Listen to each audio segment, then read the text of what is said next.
and welcome to the Painfully Faithful podcast. I'm your host, Maria McCarg, and I'm so thankful to be back with you today and just for us all to remember that no matter what's going on in life, whatever trials come our way, that we're not alone, and we get to walk through life with God. And I'm so excited for today's episode and to be able to introduce to you our special guest, Mike Lamb. Hi, Mike. Welcome to the podcast. Hey, it's so great to be here. Thanks for having me on. You are so welcome. It is such a pleasure, such an honor for you to be here today. You are such a hero of faith, and it's just really encouraging. We got to hear from Mike's wife, Kristen, a few episodes ago, and today we get to hear from you. So, Mike, tell us a little bit about yourself. Great. I'm Mike Lamb. My wife and I have been married for 24 years. We actually met as freshmen in college out in Los Angeles. Met her the first day that she came to church, and I remembered her, and she doesn't remember meeting me at all. But I had been there. She was new, and so she met a lot of new people that day. But we became great friends, and then a few years later, by the time we graduated, we're dating, and then got married soon after. We have 4 great kids. Love them a ton. God has blessed us with a 20-year-old, 18-year-old as of today, depending on when this podcast comes out.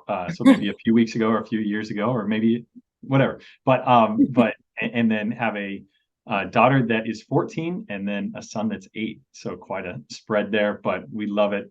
Very grateful. And just love spending time with our family for sure. Awesome. Thank you for sharing. Yeah, you guys are amazing parents and just great partners together. It's fun to watch you guys for sure. Well, we're better together. Yeah. It's a great team, right? Like we gotta work together. I'm grateful for all the other parents too. Right. Same. I know. I'm like so grateful. So Mike, I have had the pleasure of hearing you speak a few times. Grateful that we're partners in ministry here in Boston, and we've known each other. Our families have known each other for a while, and so it's just great to have you on today and just talking about in those darkest moments in times that we feel hopeless, of how do we have hope? How do we continue to have faith and not give up? And as I've heard your journey and hear you talk about this, you bring up this theme, kiss the wave, or phrase, kiss the wave. And so I thought that would be a great place to start today's episode. If you could just tell us a little bit about that. Yeah, sure. Yeah, it's a quote that I heard a few years ago from Charles Spurgeon, and who he himself had gone through a lot of different challenges. He was certainly an inspiring man who made big impact on many people, but had also faced a lot of challenges. And the quote is, "I have learned to kiss the wave that throws me against the rock of ages." And the whole idea there being that in life, we will go through challenges. There will be waves. I've heard it said many different times, like you're either, in a storm, just coming out of a storm, or you're about to go into a storm. Like there's a lot that goes on in life. And I think that this quote, the idea of being thrown against the rock of ages, God being that rock of ages, there's a sacred space and suffering when you get thrown and get to be closer to God in difficult times. And certainly it's not something that like every time I'm like, oh, thank you, God, for this challenge again. I get to be closer to you. But I think through time, my perspective has really changed a lot, to ask probably less questions and more really try to rely on God and look to see that that there can be there, even through difficulty, good can come from it and growth can come from it. And certainly throughout the scriptures, it talks about that a lot. That although we face challenges and trials, that there can be growth even through it. And so, certainly in my life, when I was 6 years old, actually on my sixth birthday, I was diagnosed with leukemia. And God did something incredible at a time when so many of my peers, so many people my age had passed away from leukemia. I got put on kind of a new chemotherapy that ended up saving my life. And even though my next door neighbor who was my age, had just died from leukemia, Wow. it really helped my gratitude so much, and to see the power of what God could do and the power of prayer. Soon after I was uh, cured of that, then my mom got a really challenging cancer that only 5% of women overcome. Mm. And amazingly, she made it through also, and thrived through that. It was definitely difficult for sure, and it's affected her life long term, but she was able to make it through. And so much of my life early on was, yeah, there's challenges, but hey, there's victory. And then in the last 10 years, it's been a lot more difficult as my little brother got leukemia. We prayed so hard. He passed away. My sister passed away from some health challenges. Kristen's father passed away. We ended up in kind of a little span of just a couple of years, lost about 6 or 7 family members. I ended up having a stroke because of the medicine that they gave me when I was young to fight the cancer, also fought against my heart. And so it was just like kind of thing after thing. And then finally 1 year ago was diagnosed with stage 4 mantle cell lymphoma, just a very aggressive, non-curable form of blood cancer. And so when I started to face this quote just totally came out of like, okay, here's the opportunity, here's the chance that I have right now to be able to draw closer to God. God is the rock of ages. He's the rock. He'll be there. The waves will come, but God will always be there. And I can choose how I'm going to respond in this time of suffering. That doesn't mean that it's easy, that it's automatic, that like, hey, so it's a joy. But it is so good when things are so uncertain to know that there is a certain God Mm. who is there throughout all of that. And so it's a long answer to kind of what this quote has meant to me. No, thank you so much, Mike, for sharing, for your vulnerability. And thank you for just your faith, your example to persevere. And man, just hearing you talk, Mike, I'm like, wow, like just so sorry to hear, like so much loss. But yeah, to see you continue to have faith and rely on God is definitely a call higher for sure. You mentioned something that I just wanted to ask you about, like, how do you do that? You were talking about suffering being like a sacred space. Mm-hmm. And I'm like, how do you get to a point? You said that you got to a point of stopping to ask questions or ask when you say ask questions, I'm assuming maybe like why God or like, and so I'm like, how do you get to that point? Because when something bad happens, I feel like it's human nature sometimes to just want like, why is this happening? Or why me? And so I just was wondering if you'd be able to expand a little bit on how you got to that space Yeah, yeah, to be able to do that.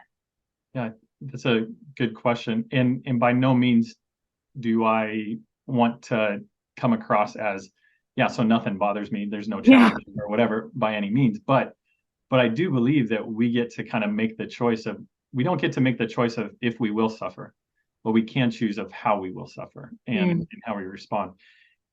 I think that one of the things that's really helpful for me is that when I read the Bible, there so many of my heroes in the Bible and so many people that I read about are people who went through so many different challenges. There wouldn't be the victories from the Bible if there weren't the challenges. And even Jesus in his life. And to when I can be tempted to say, why me? Um, there's a side of that that goes, well, yeah, when I want to say that, I'm kind of saying, well, why not them? And how come they're not going through that? But I feel like, and Right. I don't want anybody to go through that. But if it's gonna be me, I'm grateful for the examples from the scriptures of people that again show that, man, life's not going to be easy. It's not going to be perfect, but we can get through it. I think that, yeah. So I think one of the things that obviously has been super helpful for me is being able to be in a faith-filled family, a family that's been honest when we've had challenges, with, kind of being afraid and being scared of what's to come, but also being able to have the rock of who God is to go, okay, like, and even the perspective that this isn't heaven. Like, we're not living in heaven right now. Heaven is what we're looking forward to. And man, I want to spend as much time as I can here on earth, like, and I want to be with my family, but there's something so much greater that's to come. And I think if I didn't have the hope of heaven, I think that would make it a lot more kind of depressing and difficult for me also. Um, I know I've said kind of a few times, like, that we can decide how we're going to respond. I think that as I've kind of studied out and look and seen it, people that go up against challenges, that if you go into it with a defeated attitude, it's really hard to overcome. But with an attitude of, no, I'm going to do this. I'm going to fight. Like, I'm going to do what I can. It definitely makes a difference mentally for us, emotionally as well. And so I've tried to learn from different people and their example. I think also, again, I may not be able to choose what trial I'm going to face, but again, I can choose how I respond. And actually, the night before my brother passed away, and he had been in the hospital for a week. He was in a coma. Like, it looked like he was going to beat leukemia, and then it came back with a vengeance. And within a week, he was in the hospital and then passed away. The night before he passed away, I was listening to a podcast. I couldn't sleep, but I was just sitting in his room and listening to a podcast, and it was a sermon that someone was giving whose son had actually taken his own life a few months before, and he was talking about how he was dealing with the grief, and he said, when we face challenges, we've got the decision to make. Are we going to be defeated by this? Are we going to be defined by this? Or are we going to let it develop us? Are we going to let it do something good? And a lot of times we can make that choice. Again, it's not an easy thing to do. But I think, and that's kind of been a motto for myself of, again, I'm not going to be able to get around this, but while I go through it, how can I grow through it, as it goes? So hopefully that answers a little bit of your question. But certainly outside influences and support, we too often people suffer in silence and suffer alone, and yeah, and so I think it's important to have people around us who we can be honest with that can really help us. Mm-hmm. So true, because sometimes going through suffering, it can feel like nobody understands what I'm going through. It could feel so lonely. And so just to know that like, yes, like, even for me, with chronic pain, like nobody maybe could feel what I feel, but that doesn't mean that we don't still have the support of others Yeah. who want to be there, who want to empathize and encourage us. Yeah. And So, they may not do it perfectly, and they may not know the right thing to say. And I don't even know how many times I probably offended people who had lost siblings or loved ones, before, just by trying to say something to be supportive. And I think now, having gone through loss, it helps me to be a lot more graceful with others, full of grace of like, hey, at least they're trying. And they don't, like, for the most part, people aren't being mean on purpose, like, kind of a thing. And they're not trying to offend us. It's just they don't quite know what to say.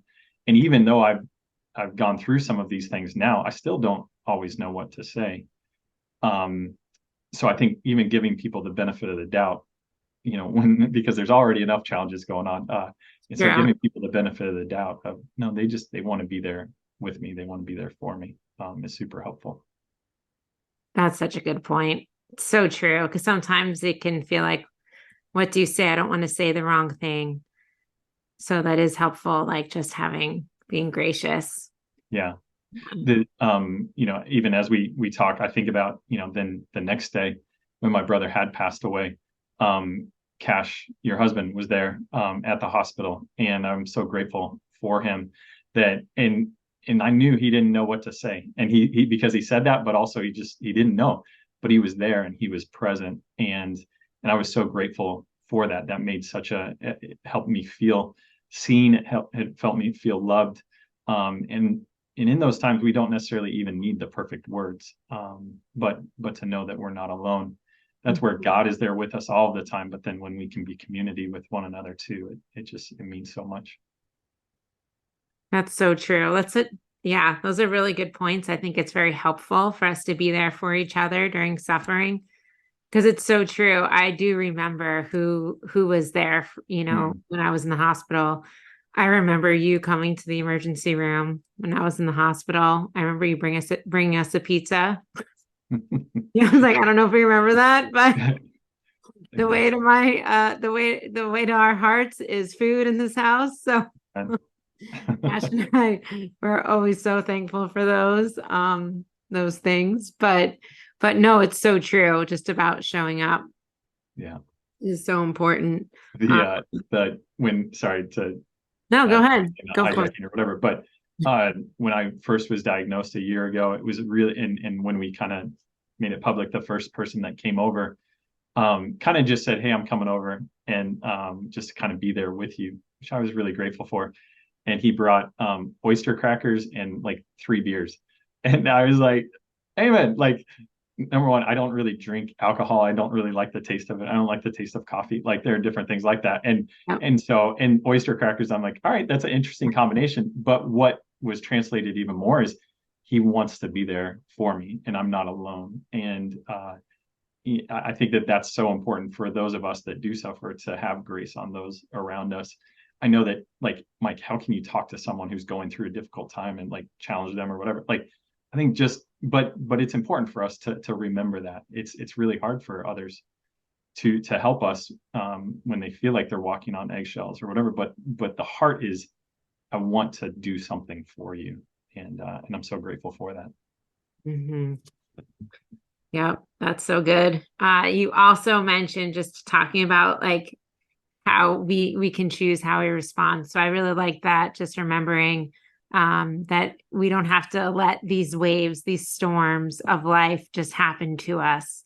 I think that's probably the idea of of kissing the wave, embracing it, some of the lessons you've learned, which is so helpful for me, and I'm sure for so many that are listening. But I was also wondering if I know I'm sure there's other lessons or things that you've learned, or scriptures that you hold on to, or all Mhm. of the above, that you could share with us. Yeah, yeah, definitely. I think you know the I've kind of talked about it a little bit already, but the whole idea of like it's just so important to be open and be honest with what we're going through and to not suffer in silence, to fight, to push through, to even though others may not totally understand, but to not hold that and bottle it up. We're created for connection. We're created for a connection with God and with other people. We're created to have community, and I think really allowing people to do that. The kind of quote that's kind of gone through my head. I'm a person that I can be super insecure. I can really worry about what people think about me, about what I say, about many different things. I'm a middle child. There's a lot that kind of comes from that, along with many other things that have happened. But I just don't want to like cause a stir. But the quote that keeps going on in my head that I keep having to preach to myself is embrace the awkward. Like just embrace the awkward. I think Mark Batterson said it in a book that I read many years ago, and just that it can be awkward to be honest with others, and but it's important to be able to say the things that you're feeling. When Kristen and I heard the diagnosis, it just rattled our hearts. Like and it led to a lot of really, I think the conversations that you never want to have with one another of the future of, I hope that, if I pass away, this or that. And but I what it taught me is no, I need to say these things that need to be said. And also even I kind of in my heart, I had started thinking of just, well, let me be like Jesus and have the heart of let your will be done, God. Which I think sounds honorable and can be at a certain point. Like, yes, God is in control. Let your will be done. But then when I shared that with Kristen, she helped point me to Luke, where it talks about praying with shameless audacity and demanding, like, hey, no, come on, open your door. Let me come on in. Let me get something here. And she kind of helped change my thinking a little bit of, no, you don't have to just kind of resign to, okay, God's gonna, the waves are gonna do kind of what they're gonna do, but really pleading with God. And to be honest, that was really hard for me because I had prayed so hard that my brother would be healed. I said, man, this would be the greatest miracle. He's a traveling musician. He's playing concerts in front of huge thousands of people. Man, this story of being saved by God, but that wasn't his story. That's not where things went. And so then it again, it made me go a little bit kind of shy away from kind of demanding in the same way that I did for my brother. But again, because I was open, my heart was able to kind of change, and my mindset was able to change. Mm. Again, seeing that, like, I mean, right when I was diagnosed this last time, again, they were talking maybe months, like there wasn't, because they weren't sure of how I could be treated because of my past cancer, and that the chemo would actually kill me versus cancer killing me because of my heart wouldn't be able to handle it. Yeah. And so and and so I was kind of stuck in this place of, man, I went from being the middle child to the only child, and now I'm going to be gone, and what's this going to mean for my parents and for my kids, and just all these different kinds of questions. And my dad just very quickly said, Mike, your story is a different story. Everybody has a different story. Just because that was where there's the way that theirs ended, and mine may still one day or whatever, but that I shouldn't just be resigned to the fact that, hey, like this is just kind of how it's going to be. And so not sort of filling in the blanks for where my life might go. If I wouldn't have been honest with kind of where my mindset was, because on the outside I tried to put on like, hey, no, it's all good. I want to be strong for my kids and for my family. But I also needed to be honest. And then most importantly, I think honesty with God. I'm so grateful for the Psalms, because I prayed some pretty unhinged prayers in the shower, like and sort of demands and crying out and different things. And but that's what I read in the Psalms, is just this personal relationship with God. And so I think embracing the awkward, being open, being honest, being willing to let your heart be known so that you can really be loved and really be supported. If people don't know our heart, we can't really be loved like in who we really are. We can't really be supported in what we're going through unless people really know what's going on. Now, there's lots of disclaimers that are in there and lots of different things of like, so that doesn't mean you just start going at everybody, but you need to have a community around you, and it's just so important. And I think especially like in others who have been through it, but it also can be others who haven't, but just have a compassionate heart, for sure. I think the other thing that I would just share is how important it is to let God speak for himself. I know that in the last 10 years, I've had a lot of thoughts of like, hey, I'm on team Jesus. Like, hey, like I'm serving. I've given up everything. My family has moved. Like, there's been so many different things. Why is this coming on me? And and I think, oh, surely there's a scripture about, if you give up your life, then your life's going to be great. God's going to take care of you. You won't face these challenges. Or if you hit a certain amount of challenge in your life, then it's all going to turn around. But it's so important for me to not put words in God's mouth. I get messed up when I put words into God's mouth. God never promised that we won't experience loss and hardship, but he does promise that he will be with the brokenhearted, that he will be with us through it. God didn't promise that since I was baptized, life wouldn't be difficult. In fact, he promised, in John 16, that, hey, there will be trouble, but take heart, I've overcome the world, and something greater is coming.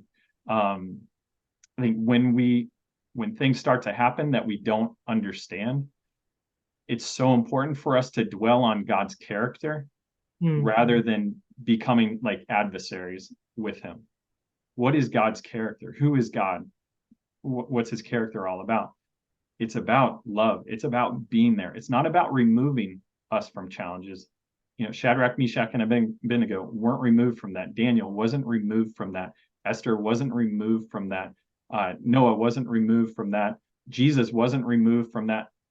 they faced these challenges, but God was with them. And what's the character of God? I won't abandon you Mm. in that, in what you go through. So many scriptures speak to that as well. That when we go through the fires, when we go through the valleys, that God is going to be there, and He's there just as much with us in those as He is on the mountaintop as well. So those are a few of the things that I feel like I'm grasping to learn.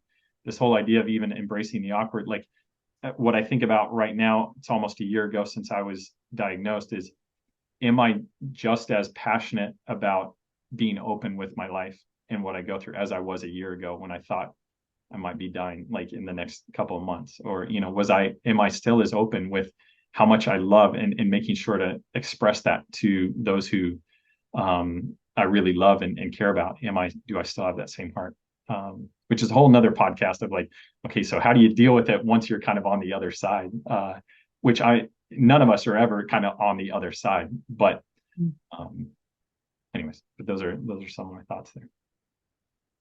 Thank you so much. No, this is so good. I think I'm so glad you said that, like embracing the awkward and not suffering in silence.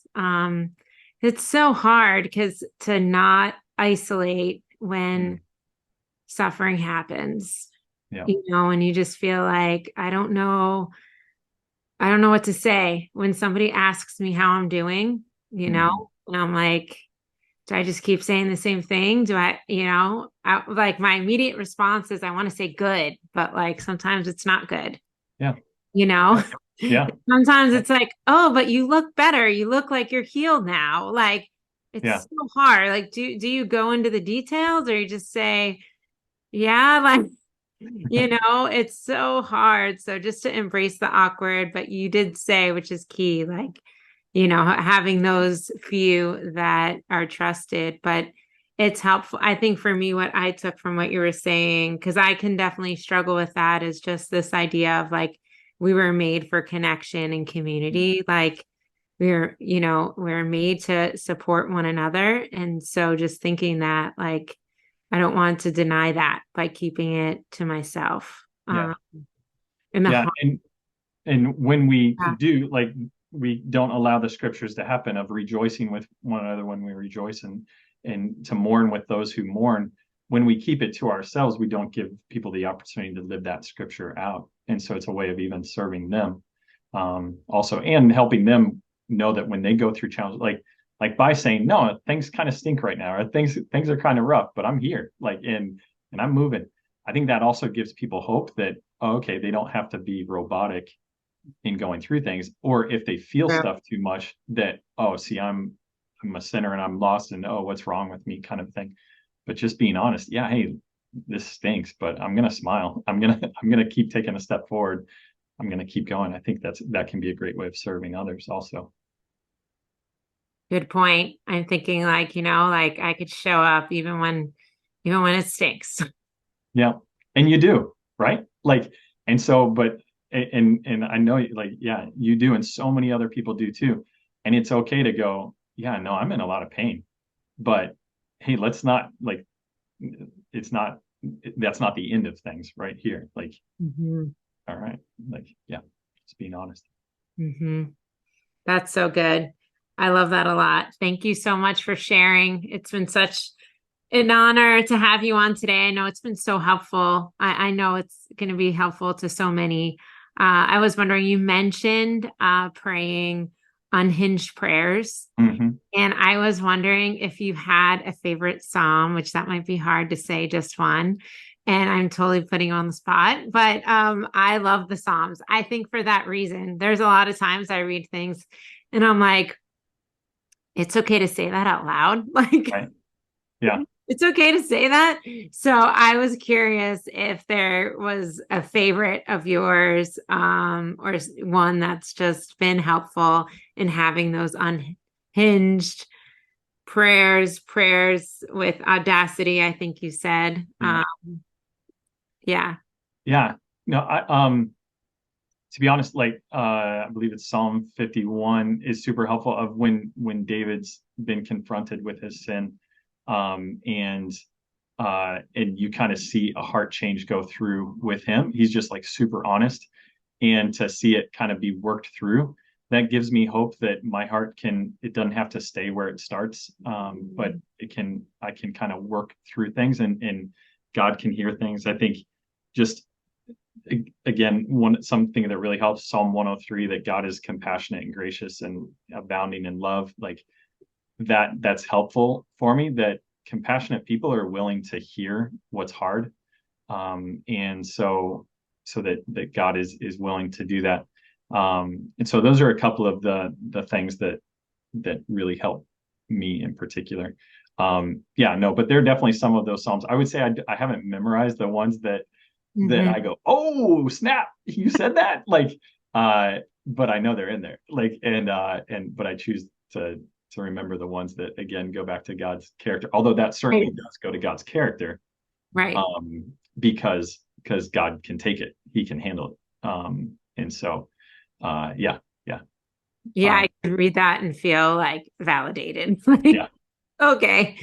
But totally, no, it's true. I think times that I feel like just in the midst of suffering or intense pain, like that is such a helpful technique, is just having like different words from scripture, or just like some characteristics of God, just to even say in those moments. yeah, Like, I love that Psalm 103.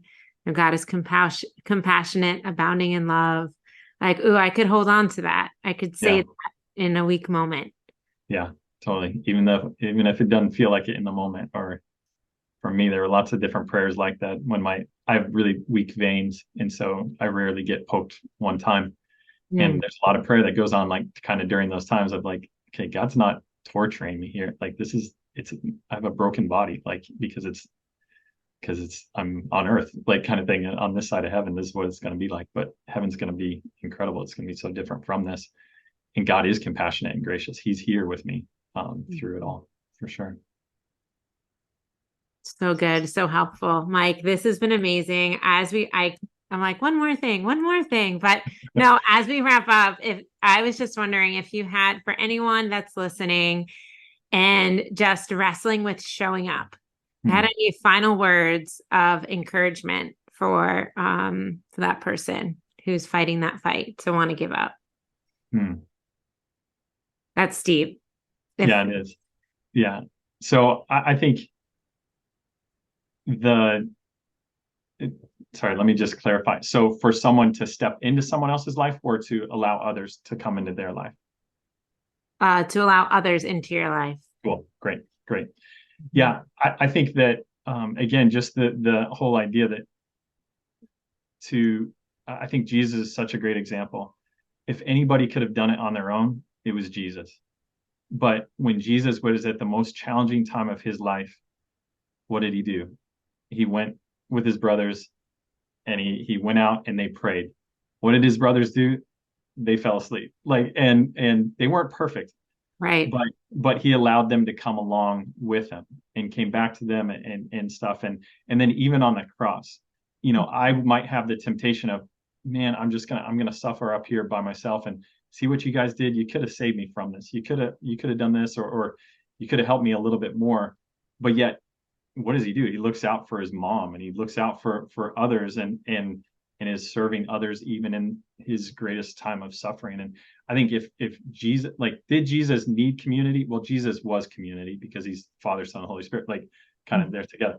But that he allowed others to come in, I think it's so important for us to allow others to come in also. I think it serves us in an amazing way, because we get a chance to not, suffer in silence and shame alone.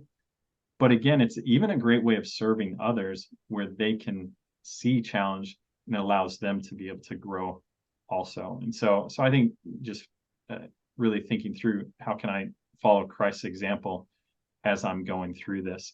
Again, it's not easy. Have grace on others when they say the thing that isn't helpful.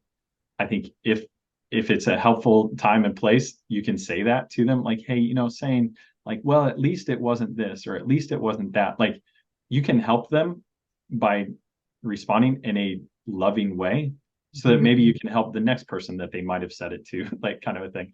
And yeah, yeah. So that's a few thoughts there. Thank you so much. So true. Like, well, even Jesus didn't suffer alone. He allowed others to come alongside him. They were imperfect, but they came alongside him. I love that. That's so, so helpful. And so, because so many times too, or so often during suffering, we can feel like we don't have a lot to offer, or I can feel that way. And so to think like, oh, wow, I could even be giving to others by allowing them in. Yeah. That's a helpful thought. So thank you so much.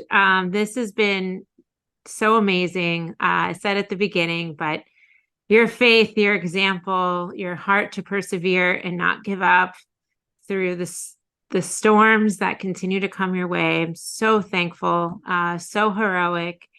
And I know it's going to be helpful to so many. So for people listening today, there's something that you held on to. I hope you'll take a minute to write it down, to write it on your phone, something so that you can go back and glean from this time with Mike. Mike, thank you so much for Right. being here today. It's been amazing. Thank you, and thank you for this space for people to be able to come and to be with one another, to be community with one another, with what we go through. We may be facing different diagnosis, but there's a challenge that we all are facing, and to be able to again have community here that we know that we're not alone, and that we can walk this road together and with God.